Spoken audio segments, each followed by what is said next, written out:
ମୋ ନାଁ ତପୁ। ତ ଆଜିର ଭିଡ଼ିଓଟି ଚାଷୀ ଭାଇଙ୍କ ଉପରେ ଅଛି। ତ ଚାଲନ୍ତୁ ଯିବା ବିଲ ଭିତରକୁ, ଚାଷୀ ଭାଇଙ୍କୁ ଦେଖିବା, ମାନେ ସେ ସବୁ କ'ଣ କରୁଛନ୍ତି। ତ ସେଠି ଦେଖିବା, ତ ତାଙ୍କୁ ବି ପଚାରିବା ତାଙ୍କ ମତ କ'ଣ ସବୁ ରହୁଛି। ତ ଆସନ୍ତୁ ଭିଡ଼ିଓଟି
ସନ୍ଧ୍ୟା ହେଲାଣି। ତ ଲୋକମାନେ ବି ଏବେ ବହୁତ ଦୁଃଖରେ ଅଛନ୍ତି, ମାନେ ବର୍ଷା କାଳେ ହେଇଯିବ, ତ ଧାନ ଜଲ୍ଦି କାଟି ନେଇଯାଉଛନ୍ତି ନିଜ ନିଜ ଘରକୁ। ତ ଆଗରେ ଗୋଟେ ମଉସା ଅଛନ୍ତି, ଚାଲ ତାଙ୍କୁ ପଚାରିବା ସେ ମଉସାଙ୍କୁ। ତ ତାଙ୍କ କ'ଣଟା ସେ ମାନେ ଚାହୁଁଛନ୍ତି, ମାନେ କ'ଣ ମାନେ ଇଏଟେ ଧାନଟା କ'ଣ ପାଇଁ ଜଲ୍ଦି ନେଇଯାଉଛନ୍ତି। ତ ସେ ମଉସାଙ୍କୁ ପଚାରିଲେ ଆମକୁ ଜଣାପଡ଼ିବ। ତ ଆସନ୍ତୁ ଯିବା ପଚାରିବା। କ'ଣ ଆମେ ଚାଷ କରୁଛୁ ବର୍ତ୍ତମାନ, ବିହନ ଯେଉଁ ବିହନ ଆଣୁଛୁ ସେ ବିହନ ବି ଠିକ୍ ହିସାବରେ ଆସୁନି। ସାମା ବିହନ ମାଗୁଛୁ, ଦେଖିଲା ପଚ ପାଣି ଦେଉଛି। ପାଣିର ଅଭାବ, ମେଘ ଦିନ, ସାର ବି ଠିକ୍ ହିସାବରେ ଆସୁନି। ଧାନ ଚାଷ ଭଲ ନାହିଁ, ଏମିତି ଆମେ ହଇରାଣ ହେଉଛୁ। ଆଉ କ'ଣ ମାନେ ଦେଖିପାରୁଥିବେ, ଜେଜ ତମକୁ ତ କହିଲେ ସବୁ କଥା, ମାନେ ତାଙ୍କ ଅସୁବିଧା ସୁବିଧା କଥା ସବୁ କହିଲେ। ତ ବହୁତ ଦୁଃଖ ଲାଗୁଛି ସେ କଥାଟା ଶୁଣି। ତ ଆଗରୁ ଏମିତି ଧାନ ଚାଷ ହେଉଥିଲା, ମାନେ ବହୁତ ଅମଳ ହେଉଥିଲା। ତ ଏବେକା ଟାଇମ୍ରେ ସାର ଫାର ମିଳୁନି, ତ ମାନେ ଭଲସେ ହେଇପାରୁନି। ତ ଆମେ ଯିବା, ଗୋଟେ ବଡ଼ ଭାଇ ମଉସା ହିସାବରେ ହେବେ, ତ ତାଙ୍କୁ ଯାଇ ପଚାରିବା, ଦେଖେ ସିଏ ବି କ'ଣ ତାଙ୍କ ମତ ଦେଉଛନ୍ତି। ତ ଯିବା, ଚାଲନ୍ତୁ।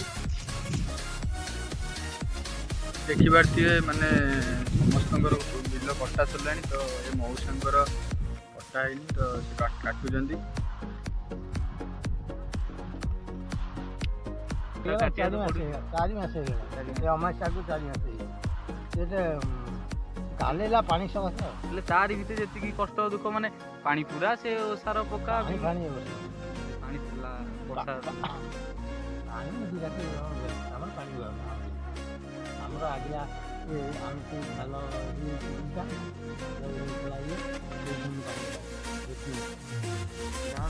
ସବୁ ଖାଲି ଡାକ, ଇଏ କେମିତି ଘରେ ପହଞ୍ଚି ଯାଉ, ମେଘଟା ନ ହବ। ଯାହା ଯିବାର ଯିବ, ଯାହା ହବାର ହବ।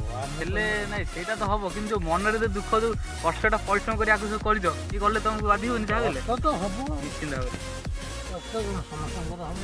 ଯେତେବେଳେ କଷ୍ଟ କ'ଣ, ସିଏ ତ ଦେଉଛି, ସିଏ ତ ନେଉଛି। ଆଉ ଆକୁ ନେଲେ କିଛି ରହିବ, ସିଏ ଯଦି ଚାହିଁବ ସିଏ କ'ଣ ରହିବ? ଏଇ ତ ଆମେ ତ ସେଇ ଚାଷୀ ଘର ଲୋକ, ଆମର ତ ସେଇ ତ କାମ ଆଉ।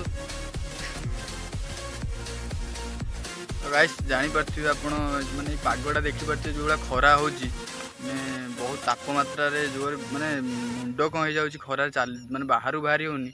ତ ମାନେ ଲୋକ ମାନେ ବିଲରେ ଖଟୁଛନ୍ତି କେଉଁ ଭଳିଆ, ଜାଣିପାରୁଥିବେ। ତ ଗୋଟେ ମଉସା ଗୋଟେ କୁଡ଼ିଆ କରିକିରି ମାନେ ଧାନ ବିଲ ଜଗୁଛନ୍ତି। ତ ଦେଖିପାରୁଥିବେ ଏଇ କୁଡ଼ିଆଟି, ମାନେ ଦୁଃଖର କଥା, ମାନେ କ'ଣ କହିବା। ମାନେ ପେଟ ପୋଷଣ ପାଇଁ ସେ କୁଡ଼ିଆ ଖରା ତରା ନ ମାନିକିରି ଆସିଛନ୍ତି। ଦେଖିପାରୁଥିବେ କେଉଁଠି ମାନେ ଧାନ କଟା ହେଉଛି, ତ କେଉଁଠି ବାଡ଼ା ହେଉଛି, ତ କେଉଁଠି ବି ଉଡ଼ା ହେଉଛି। ତ ଏଠି ଧାନ ଉଡ଼ଉଛନ୍ତି, ଦେଖିପାରୁଥିବେ। ତ ଲୋକମାନେ ମାନେ ବହୁତ ଡରିକିରି ଅଛନ୍ତି, ବର୍ଷା ହେଇଯିବ। ତ ସେଥିପାଇଁ ମାନେ ଦେଖିପାରୁଥିବେ ଜଲ୍ଦି ସେ କାମ କରୁଛନ୍ତି। ତ ଧାନ ଫାନ ଉଡ଼ା ସରିଲାଣି। ତ ଏଠି ଗଦା ଫଦା ବି ମାଡ଼ି ଦେଇଛନ୍ତି। ତ ମୋ ସହିତ ଗୋଟେ ସାନ ଭାଇ ଆଉ ଗୋଟେ ବଡ଼ ଭାଇ 2 ଜଣ ଆସିଛନ୍ତି। ତ ସେ 2 ଜଣ, ମାନେ ସେ ବଡ଼ ଭାଇ କିଛି କହିବେ। ତ ଆସନ୍ତୁ ଦେଖିବା। ଭାଇ କ'ଣ କହିବ? ସାଡ଼େ ବାପା ଡାକୁଛି ଆକୁ ବିଲକୁ ଧାନ କାଟିବାକୁ, ତାଙ୍କର ସାଡ଼େ ବାଡ଼ା ହବ। ଟୋକା ଆସିକି ବ୍ଲକ୍ ତାକୁ ଖୋଜିବାକୁ ଆସିଥିଲି। ଚାଲ ଗଜବ ବେଇଜ୍ଜତି। जदि भिडियोटी भल लगी तो लाइक सब्सक्राइब करेंगे। चाषी भाई एत कष्ट कर गोटे लाइक सब्सक्राइब अनुसार